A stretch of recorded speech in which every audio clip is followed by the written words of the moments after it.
pagkakagiyong ilakas, Jesus muling darating. Mga manlalakbay kayo'y magalak, Jesus muling darating. Ito ang tinig ng pag-asa, isang palatuntunang masayang nagsasabing si Kristo'y muling darating. Tiyak na darating at malapit nang dumating. Kaya't kaibigan, pumadakang siya'y salubungin. Siya'y darating, siya'y darating, Jesus muling darating. Ang programang ito ay hatid sa inyo ng Adventist World Radio, Adventist Community Services, Adventist Youth Ministry at ng Himpilang 101.7 Radio natin. Kami po ang inyong mga kaibigang kabataan sa Himpapawid, Micah Mariano. At ako naman po si Ann Catherine Carpintero. At sa loob ng isang oras tuwing ika-4 na linggo ng buwan, sa oras na 12:00 hanggang 1:00 ng hapon, ay nais namin kayong anyayahan sa atin pong pag-aaral sa isang napapanahong mensaheng pangkalusugan at may kinalaman sa kung paano tayo mapapalapit kay Kristo. Ayan. At sa oras po na ito, amin pong binabati ang aming mga listeners via online at radio. At sa lahat po ng aming mga taga-subaybay, sa lahat ng kapuluang nararating ng aming tinig at ng atin pong signal. Ayan po, amin pong binabati ang aming pong mga kapwa kaguruan po sa San Jose Adventist Academy. Yan, yung akin pong partner na ngayon po ay may Sunday work. Noon, siya ay nasa Kalachuchi ngayon. Hindi ko alam kung may signal ba siya doon. At yung mga kapatid po natin na nasa BJMP, Ayan. At syempre kami po ay masaya na makasama kayo sa atin pong talakayan ngayon. Kung kayo ay may mga katanungan o mga nais ipabati, maaari kayong mag-text or tumawag sa numerong 0977-4827-890. Ulitin ko po, 0977-4827-890. Or pwede po kayong mag-comment sa atin pong Facebook Live at maaarin po ninyong i-like and i-share ang atin pong live para marami pa po ang makapakinig ng atin pong mensahe ngayong hapon. So bago po tayo magpatuloy, tayo ay makakarinig ng isang makalangit na awitin na susundan iyan ng opening prayer bilang paglapit sa ating Panginoon para sa atin pong pag-aaral ngayong hapon.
Pag-ibig sa Diyos sa atin.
pagmamahal sa kapwa, paggalang sa magulang, ang pag-ibig sa Diyos na sa atin ay may lalan.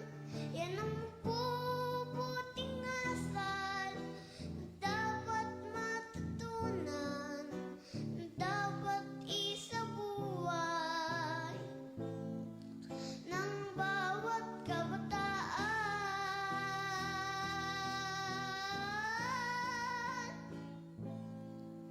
Gumising na ngayon, kabataan.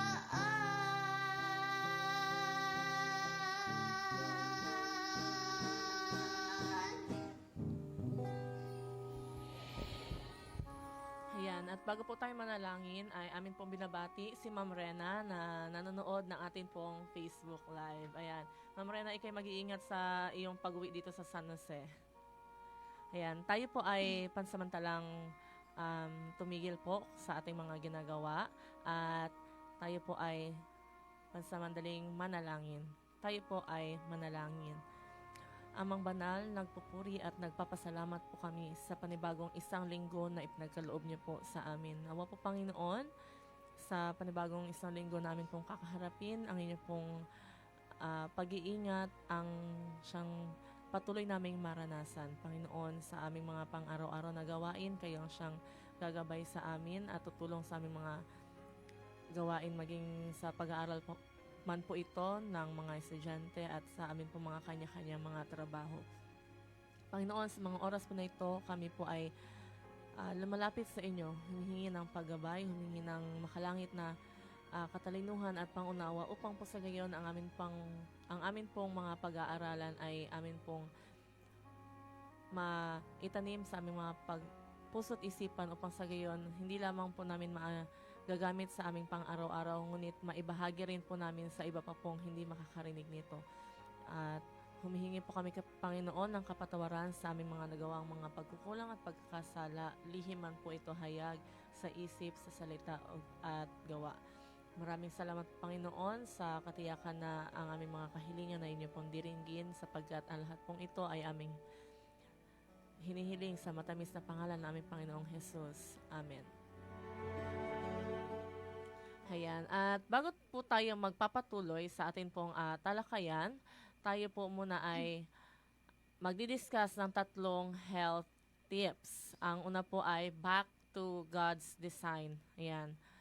Ang pagbabalik sa kung paanong idinisenyo tayo ng Panginoon, no? Parang kahapon partner, no, sa lecture ni Pastor Brian. So sabi po, nais ng Diyos na bumalik tayo sa original niyang plano para sa atin. Ito ang plano ng Diyos upang tayo ay mas malusog. Naalala ko tuloy kung paano tayo ini-encourage ng mga doktor na kumain ng prutas at gulay. Ayan, no. Siyempre, dapat naman talaga tayo kumakain ng prutas at gulay. So, pero hindi naman po sinabi na para tayo ay maging healthy talaga ay tanging prutas at gulay na lang ang ating kakainin. So, dapat ang atin pong diet ay balance. Hindi naman porket sinabing ay karne na naman yan, hindi ka na naman healthy, ganyan. Okay, so hindi lang naman yung tawag dito, meron pang kadugtong.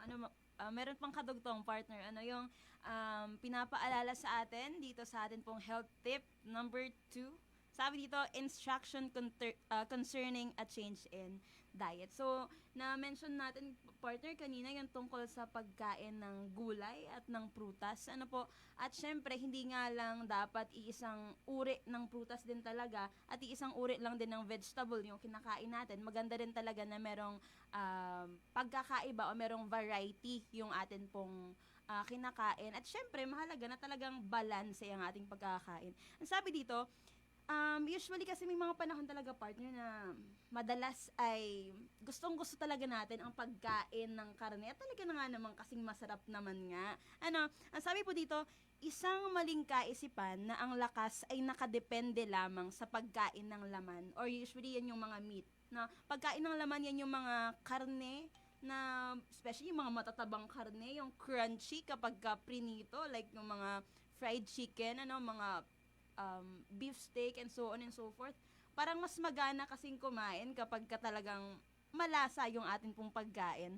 Pero, sabi dito, subalit pinatunayan po ito ni na Daniel at ng kanyang mga kaibigan na higit silang mas malakas kaysa kumain ng karne. So, during sa Bible times, partner, binabalik tayo dito sa panahon ng Bible kung papaanong si Daniel at yung kanyang mga kaibigang sina Shadrach, si Meshach at si Abednego ay talagang pinatunayan nila na karamihan sa mga tao nung panahon na yun, puro siguro naman, hindi naman puro, pero majority ng kinakain ay karne, although may konting gulay. Pero sina Daniel at yung kanyang mga kaibigan talaga ay vegetables and fruits yung kinakain. At talagang nagpapatunay na at nung tawag dito, may mga test pagdating sa physical at mental na challenges, talagang napatunayan na mas magagaling mag-isip sina Daniel at yung kanyang mga kaibigan. Also, mas mabilis mag-isip at mas malalakas kumpara sa mga tao na kumakain lamang ng karne. Ang sabi ni Mrs. White ay ang pagkain ng mga butil, prutas, nuts at mga gulay ay may sapat na nutrisyong kailangan upang makagawa ng magagandang dugo ang atin pong katawan. Talaga nga naman na hindi lang tawag dito, yung pagkain na Daniel, kundi talagang sinuportahan ito ni Mrs. White na talagang ang pagkain ng gulay, ng nuts, ng fruits, talagang nagko-contribute yon para makapaggawa ng mabubuting dugo, yung ating dugo. Syempre, mas makapag-absorb ng nutrients yung ating pong katawan, nakakailanganin natin sa pagharap sa trabaho sa isang buong araw. At syempre, para mas maging matalino tayo sa pagdedesisyon. Ayan, at ang pangatlo naman po, bago ko banggitin ang pangatlo, ayan, binabati ko rin po si Pastor Vincent na nanonood din po ngayon sa atin. Ang pangatlo naman po ay well-prepared substitutes are helpful. Ayan, yung mga maigi na pamalit na nai-prepare ng maigi ay na napakalaking tulong nun para sa atin. No? Sabi po, ang mga pagkaing kapalit ng karne o laman ay kailangang naihahanda ng mabuti upang hindi na naisin pa ang lasa ng laman. Ayan, syempre tayo ay may mga pang-substitute naman kasi sa mga karne, 'di ba? At kung maihahanda ito ng maayos, no, kung baga ay halos maitulad na natin yung lasa sa karne, no, hindi na natin hahanapin yung tunay na karne. So, hindi po ipinapayo sa atin ang maraming magkakasabay na uri ng pagkain sa isang kainan. Yan. Hindi naman sinabi na yung kapag sa isang kainan ay talaga namang gabundok ang laman ng plato. Tawag dito, katanggap-tanggap na mayroon tayong variety of food sa ating plato sa atin pong kinakain. Pero hindi naman po ibig sabihin na yun ay sobrang dami naman na iba-iba na nga tapos gabundok pang iyong nilagay sa iyong plato. Masama naman ang sobra-sobra. So, subalit, hindi naman ibig sabihin ay iyon at iyon na lang tuwing kakain. Kailangan ng variety. Ibig sabihin ay magkakaiba sa bawat meal. O kaya naman ay sinasabi po dito, mas maigi na sa bawat kain po natin ay iba-iba po ang ating kinakain. Ano po?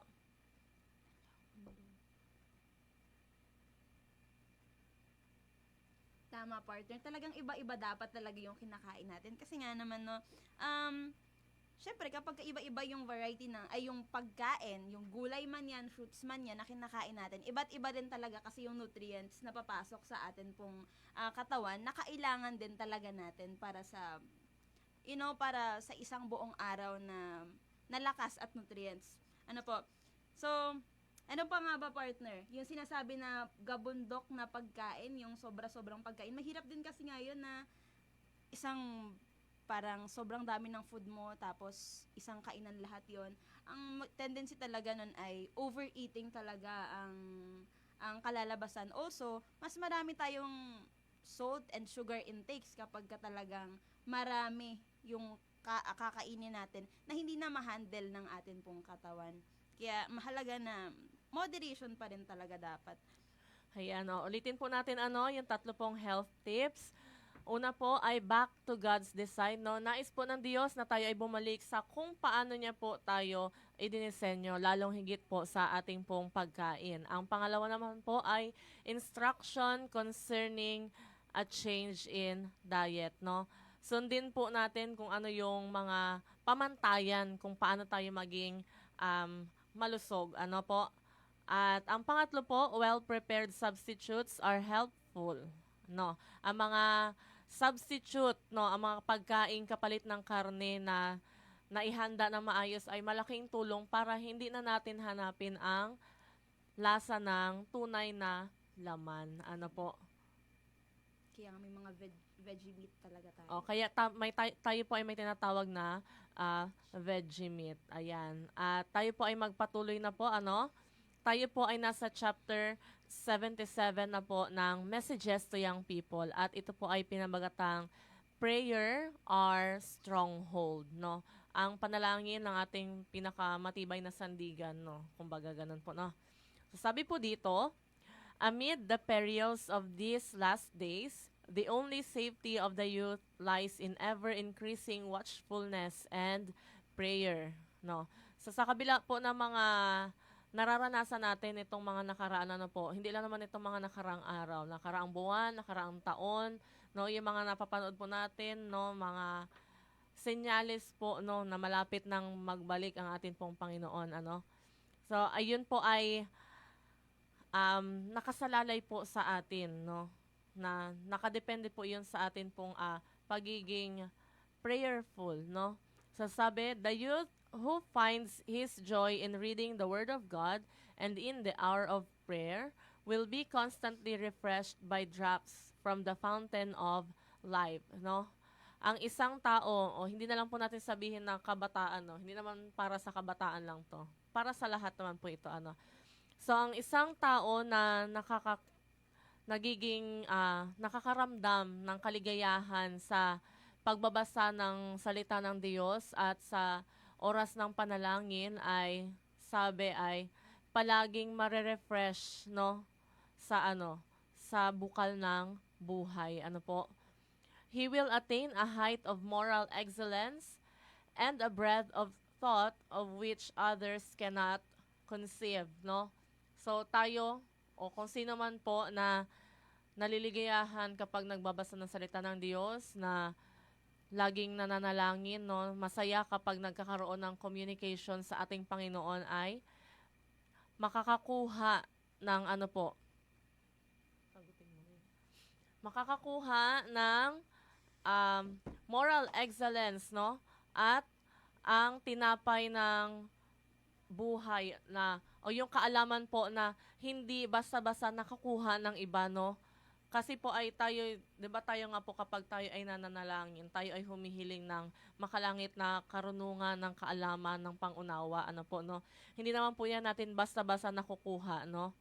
Kumbaga, kapag ang atin pong mga ginagawa, lahat po ng ating mga ginagawa ay atin pong ipinapanalangin, no?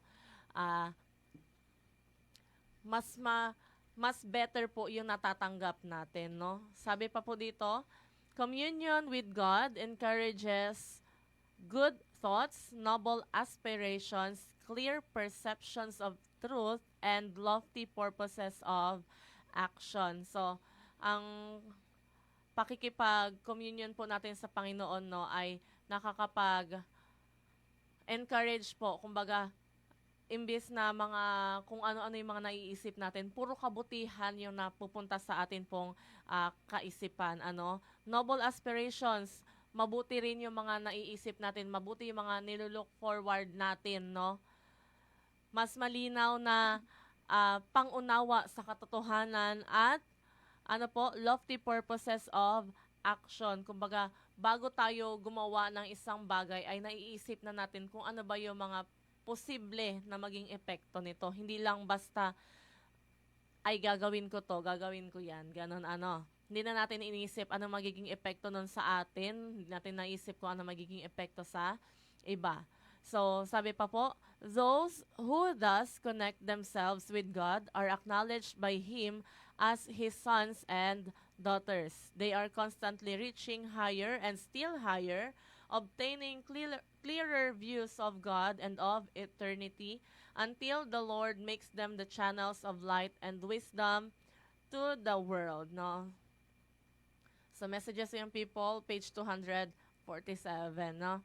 So, sabi, yung mga tao, no, o tayo na patuloy na ikinokonek ang ating pong mga sarili sa ating Panginoon ay nakakakuha ng mas mataas at mas mataas pa na nakakakuha po tayo ng mas malinaw na pangunawa o ng pananaw sa atin pong Panginoon at sa walang hanggan.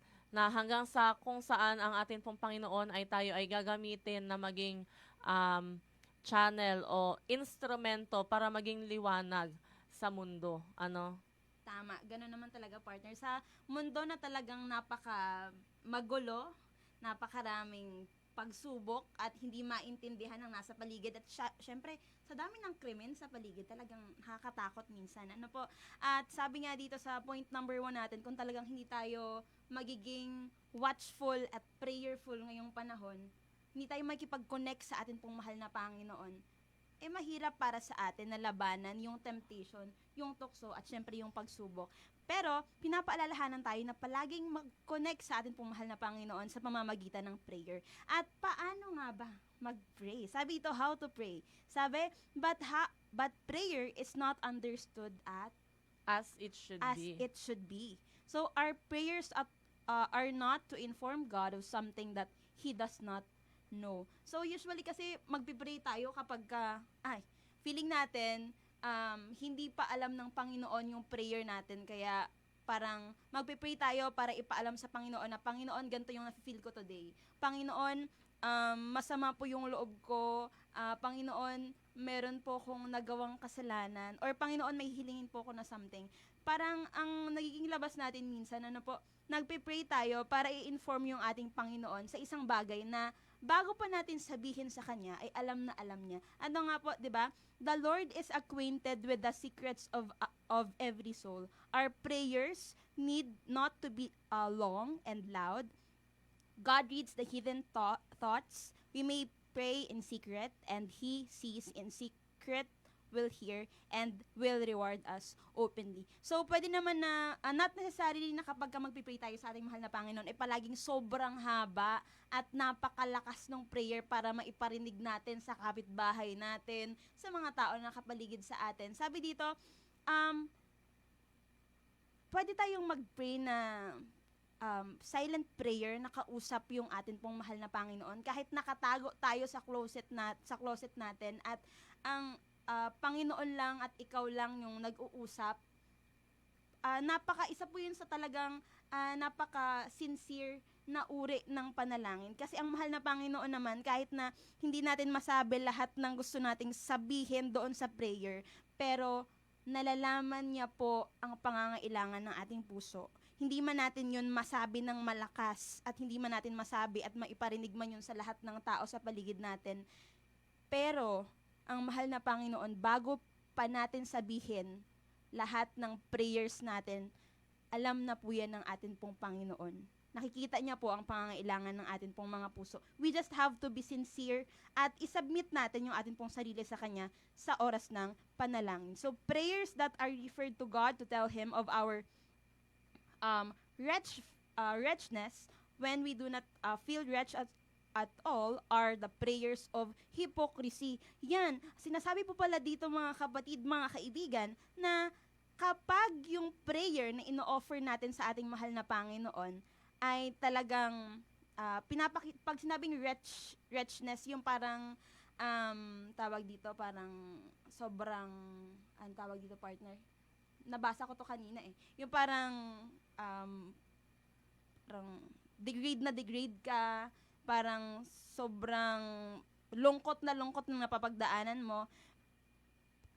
Sabi dito, when we do not feel wretched at all, are the prayers of hypocrisy. Pag masyadong malakas yung prayer mo na pinaparinig mo na parang sobrang lungkot mo at kailangan Parang sobrang kawawang-kawawa ka naman. Sobrang kaawa ka talaga. Tapos, super lakas pa, no? Parang pinapakita mo na sobrang submissive mo sa Panginoon, na napaka-humble mo, para lang ginagawa mo yon kasi gusto mo ma-perceive ng mga tao na napakabait naman ng taong to, napaka-prayerful naman ng taong to. Pero sa loob-loob mo ay hindi ka naman talaga, alam mo yon, hindi ka naman talaga mapagkumbaba, hindi ka naman talaga super nangangailangan sa Panginoon that time. At merong pagiging, merong parang proud doon sa loob-loob mo, medyo boast yung nasa loob-loob ng ating puso. Sabi noon, are the prayers of hypocrisy. Sabi dito, it is the contrite prayer that the Lord regards. When we say contrite prayer, yun yung prayer ng pagsisisi, prayer na sinasubmit sa Panginoon, prayer na talagang ibinababa natin yung mga ating sarili, tinatanggap natin sa ating mga sarili na kulang natin, makasalanan natin. At sabi, yun yung prayer na talagang pinaka-tinatanggap ng ating mahal na Panginoon. Talagang napaka-sincere na prayer. For thus saith the high and lofty one that inhabited eternity, whose name is holy. I dwell in high and holy place, and with him also that is of contrite and humble spirit, to revive the spirit of the humble, and to revive the heart of the contrite ones. Sabi, ipagpatuloy po natin, prayer is not intended to work any change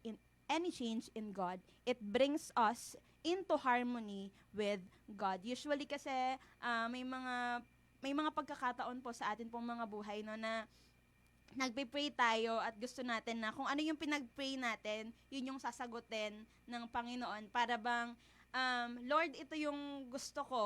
At sana pag pinag-pray ko siya sa'yo, yun din yung maging sagot mo. Kung ano yung pinag-pray ko, dapat yun yung sagot mo. Pero pinapaalala sa atin dito mga kapatid, mga kaibigan, na it should bring us into harmony with God. Magpipray tayo hindi dahil gusto natin na sagutin kung ano yung gusto natin agad-agad na pinagpipray. Kung ano yung pinagpipray natin, exactly yun yung sasagutin. No.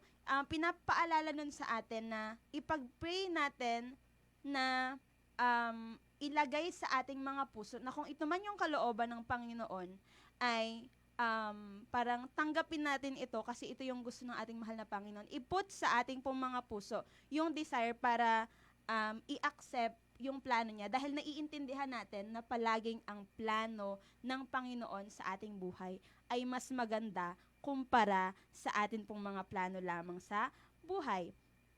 Next, sabi dito, prayer offered. Sabi dito, it does not take the place of duty. Prayer offered ever so often and ever so earnestly will never be accepted by God in the place of our tithe. Prayer will not pay our debts to God. Ulitin nga po natin yun, medyo maganda yun. Sabi dito, it does not take the place of duty. Prayer offered ever so often and ever so earnestly will never be accepted in the place of our tithe. Yung parang parang sinasabi nito partner na it does not take the place of duty. Parang hindi hindi responsibilidad ng ating mahal na Panginoon na sagutin kung ano exactly yung gusto nating mangyari. Parang duty ng Panginoon na sagutin kung ano yung gusto natin. Tayo dapat yung talagang makikipag-ugnayan sa mahal na Panginoon at tayo yung parang Panginoon, kung hindi to para sa akin, tulungan mo ko na maintindihan ito. Dapat ganun. At hindi yung, Panginoon, ito yung prayer ko. Dapat, duty mo na ikaw yung so dapat hindi po ganun. Pinapaalalahanan po tayo dito. At pangatlo, partner, meron pa palang sunod dito. Ang sabi dito, prayer brings power. Ano naman kaya yung sinasabi dito, partner? Sabi dito, sa prayer brings power, unahin na natin, the strength acquired in prayer to God will prepare us for our daily duties.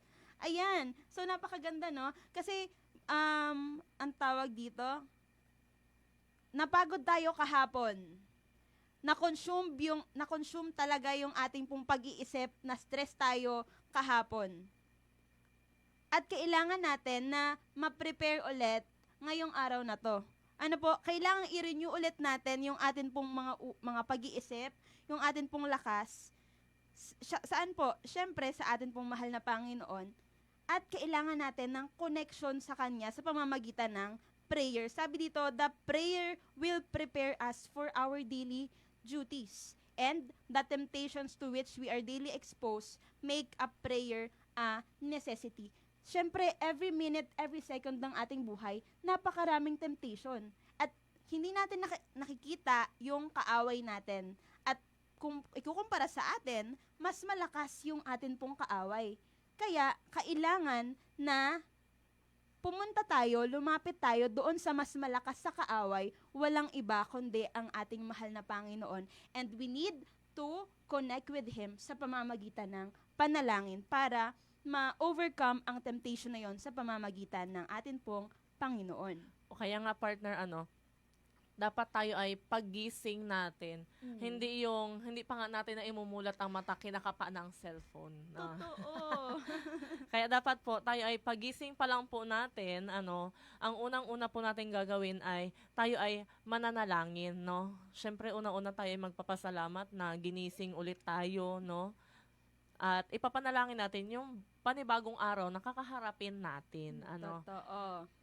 So sabi pa po dito, in order that we may be kept by the power of God through faith, the desires of the mind should be continually ascending in silent prayer. So, para tayo ay mapanatili sa kapangyarihan ng ating Panginoon sa pamamagitan ng ating pong pananampalataya, ng ating faith, yung mga desires ng mga isip natin ay dapat talaga namang imbis na tayo lang sa sarili natin yung gumagawa ng paraan para magawa natin yun or masolusyonan natin yun, ay dapat lagi nating, kung itinaas natin sa Panginoon sa susunod, mas itaas pa natin siya ng mas itaas, no? Hindi puro sarili lang natin. Kasi nga sabi ay, wala tayong magagawa kung wala ang ating Panginoon, So sabi pa po, when we are surrounded by influences calculated to lead us away from God, our petitions for help and strength must be unwearied, no?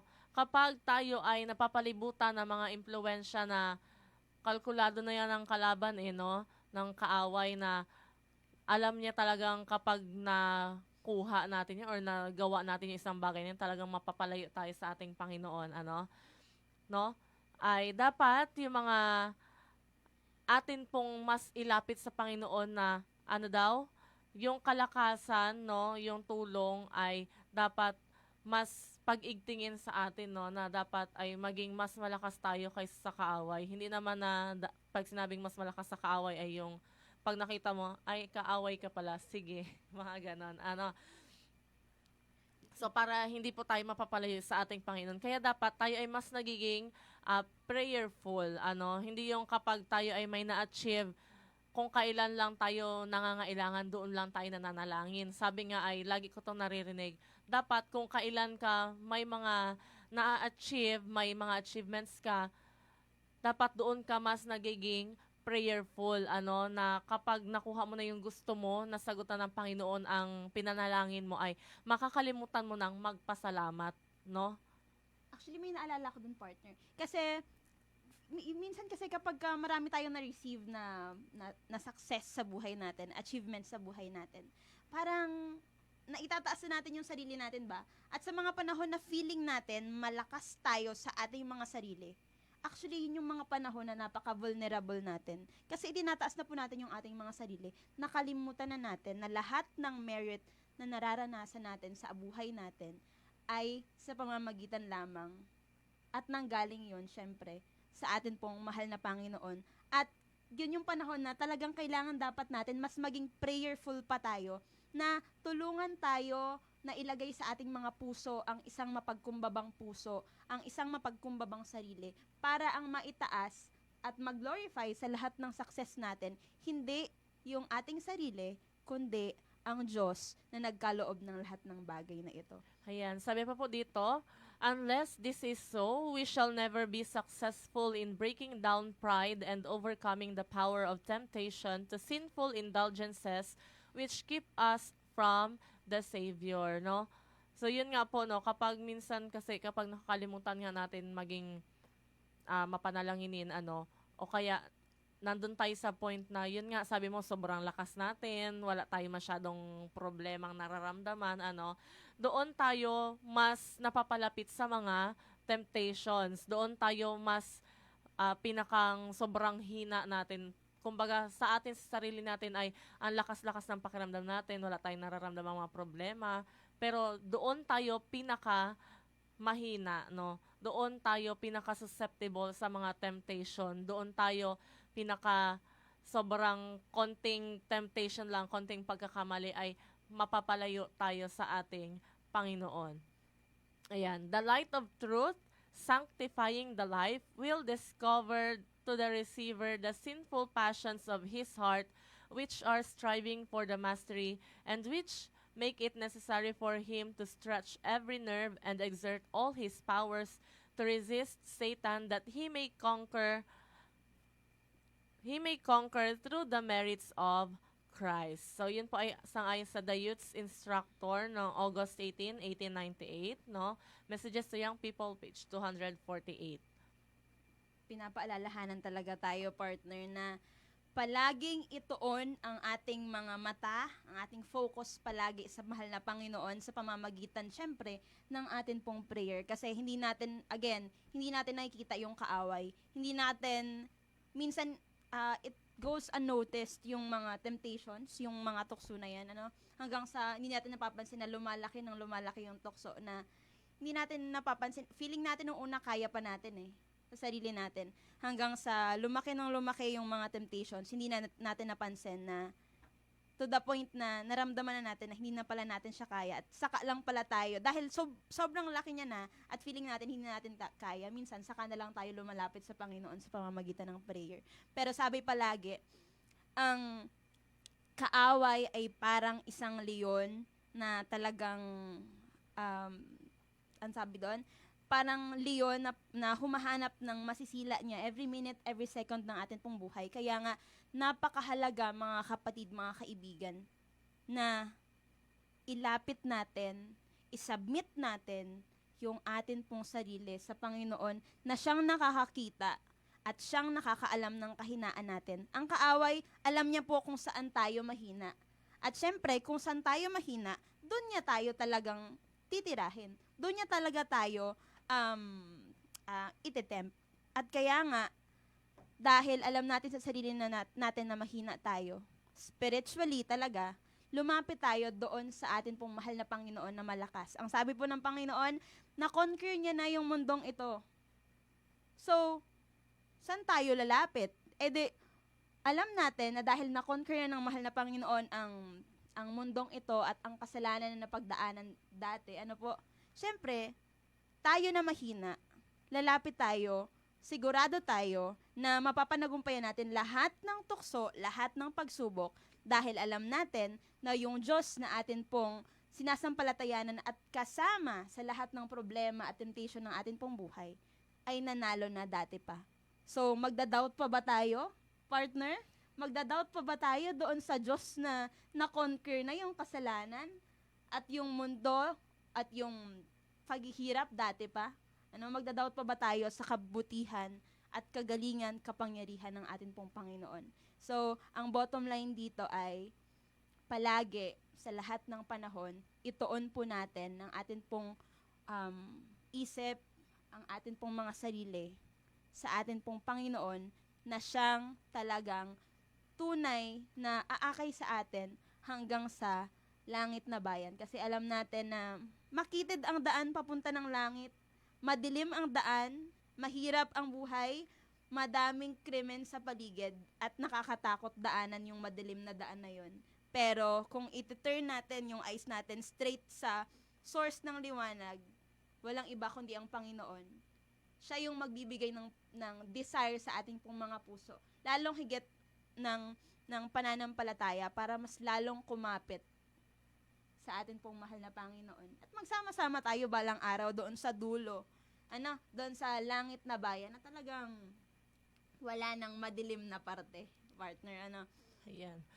Ayan. At bago natin putulin, since itong topic natin ay about sa panalangin, no? Yes. 'Di ba? Although tayo ay may parang sinusunod na paraan kung paano tayo manalangin, kasi minsan na sabi ko, pag may ini-invite na, ikaw naman ang mag-pray, ganyan, ikaw naman ang mag-lead ng prayer, nahihiya sila, tapos sinasabi nila, hindi sila marunong mag-pray.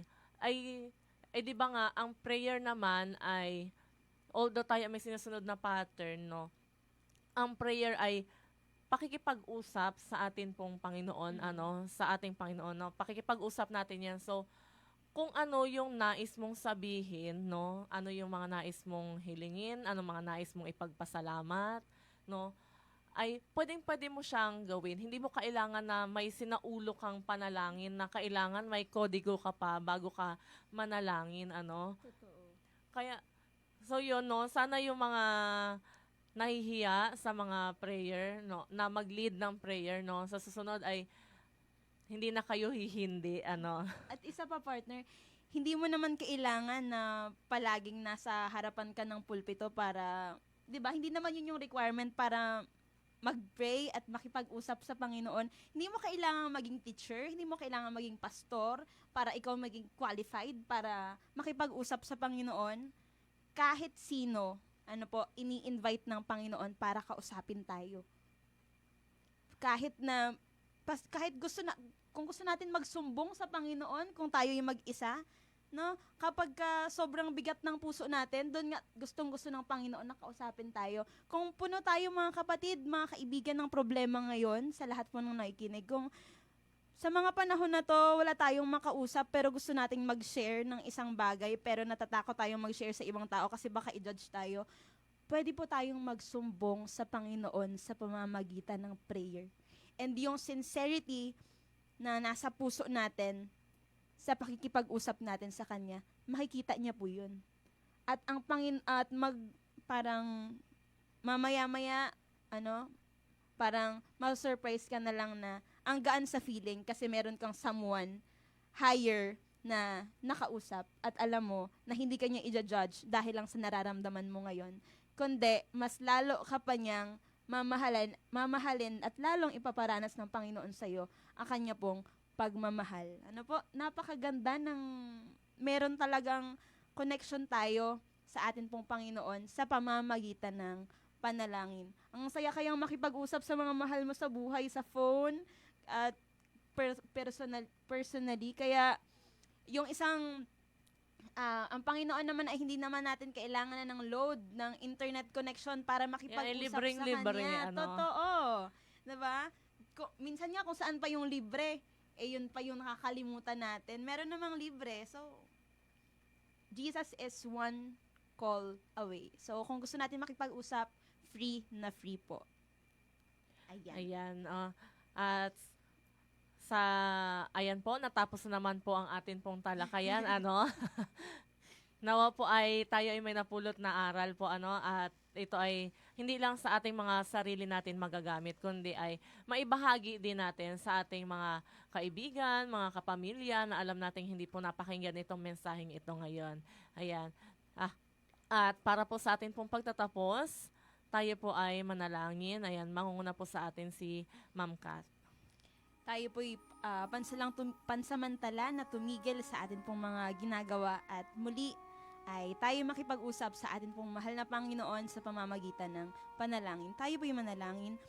Ama naming banal, Diyos makapangyarihan sa lahat, patuloy na pinupuri po namin kayo sa oras pong ito at kami ay nagpapasalamat sa opportunity na makausap namin kayo at muli ay mag-aral ng inyong pong banal na mga salita, mapagbulay-bulayan ito at patuloy na maging silbing inspirasyon namin. Panginoon, salamat sa pagpapaalala sa amin na hindi po pala namin kailangan na maging mataas na opisyal pa at maging napaka-relihiyosong personalidad para makipag-usap po sa inyo. At alam namin na kahit na yung pinaka maliit na part ng amin pong sarili, ng amin pong puso. Alam namin, Panginoon, na nakikita nyo yun. Maaari po ba, Panginoon, na tulungan nyo po ang bawat isa sa amin na kausapin kayo at wag mag-hesitate na tumawag sa inyo lagi, especially sa mga panahon na to na napaka-uncertain ng mundo at napaka-gulo ng palibot, napaka-stressful at nakakatakot ng mga nangyayari sa paligid namin. And in one way or another, minsan alam namin, Panginoon, na maaari kaming matempt ng kaaway at maaari kaming mahulog sa kasalanan kung kami ay ngunit, Panginoon, pinaalalahanan niyo kami na kami makakatagpo ng kalakasan at ma-overcome ang lahat ng kasalanan at temptation na ito sa pamamagitan ng paglapit namin sa inyo, sa pamamagitan ng pakikipag-connecta namin sa inyo, sa pamamagitan po ng panalangin. Tulungan niyo po kami, Panginoon, na maging mapanalanginin lagi at ituon ang aming pong mga presensya sa inyo at tumakbo lagi sa amin pong mahal na Panginoon na na-overcome na ang lahat ng temptation at kasalanan ng mundo. Panginoon, inilalapit ko rin po ang mga kapatid at mga kaibigan namin na nakakapakinig sa himpilan pong ito. Maaaring sila man ay nasa banig ng karamdaman, maaaring may mga mabibigat silang nasa puso na hindi nila naisasabi sa mga tao na nasa paligid nila. Pero Panginoon, maaari po ba na kayo ang mag-comfort sa kanila pong mga puso? Tulungan niyo po sila na muli ay makipag-usap sa inyo. At muli ang bawat isa sa amin ay mas ma-reconcile at mas ma-strengthen ang amin pong relationship sa inyo. Panginoon, salamat sa pagkakataon na kami nakapagbulay-bulay ng inyong pong mga salita. Salamat sa paggabay at pag-iingat at sa walang hanggang pagmamahal sa amin at sa pagkakaloob ng buhay at kalakasan. Although hindi po kami deserving sa lahat ng bagay na ito po ang aming hiling at dalangin sa matamis na pangalan na Jesus na aming dakilang tagapagligtas. Amen. Ayan. At muli po, kami ang inyong mga kabataang kaibigan sa Himpapawid na nagsasabing kabataang may paninindigan, pag-asa at kabalikat kahit kailan. At tayo po ay magkita-kita muli, magsama-samang muli sa susunod na ika-4 na linggo ng buwan. Siya'y darating, Jesus muling darating. The country's friend.